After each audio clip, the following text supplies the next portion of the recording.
Good morning. My name is Justin Grant. I am a first-year architecture student from Broward County, Florida. I'm in group 5 and we got chapter 10, which is on race, ethnicity, and racism. The object I chose was the Jamaican flag. Now, as you can see, it displays brilliant colors of black, green, and gold, oftentimes depicted as yellow, but it should be gold.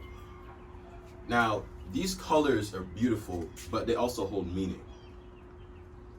The black, which you can see on the left and right sides, represent the people, their ingenuity and their creativity. The green, showed at the top and bottom, represent the foliage, the agriculture, and the greenery, the beautiful beauty of the land. And the gold represents the sunshine, represents the wealth of the land. Altogether, these colors culminate into the pride and joy of many Jamaicans. It's myself. Now, how does this tie into the chapter? Well, as a Jamaican, this flag holds much importance to me. And it's a sense of pride. It's a sense of power, as one may say. Now, when you have conversations on race, ethnicity, and racism, you have to, me personally being someone who's an immigrant, I have a different perspective. I have a different viewpoint on these topics. Being from Jamaica, where almost everyone is black, the vast majority of people are black, you don't really have much conversation about racism. You don't really have much conversation about ethnicity.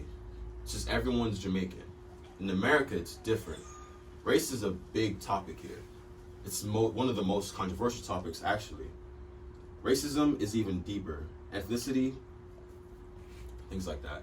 So in Jamaica, where you have white Jamaicans, you have Asian Jamaicans, of course black Jamaicans, but it's never a sense of, oh well, that person's black versus Asian.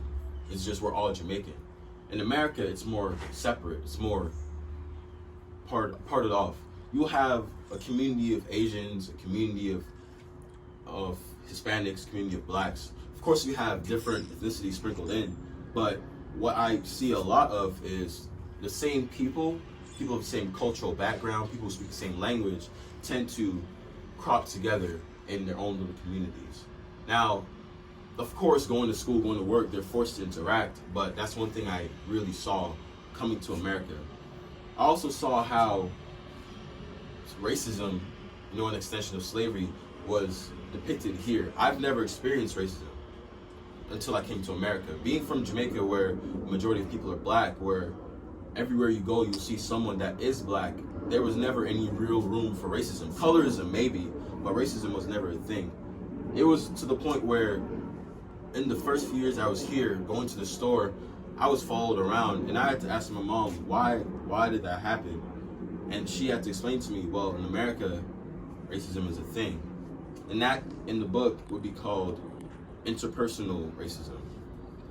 And while I was doing my research, while I was doing my studies, and I tied in the conflict theory, I realized that in America, when white people are racist to black people, again, it is a perpetuation of conflict theory.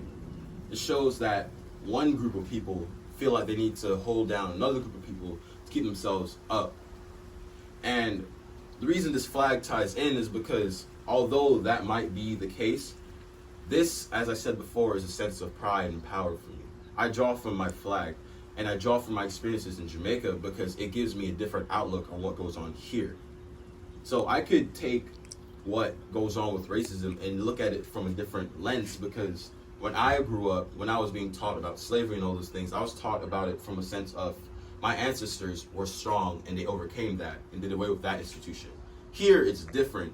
When I was being taught about slavery in like middle school and high school, they taught it from the point of view of it was crippling to black people.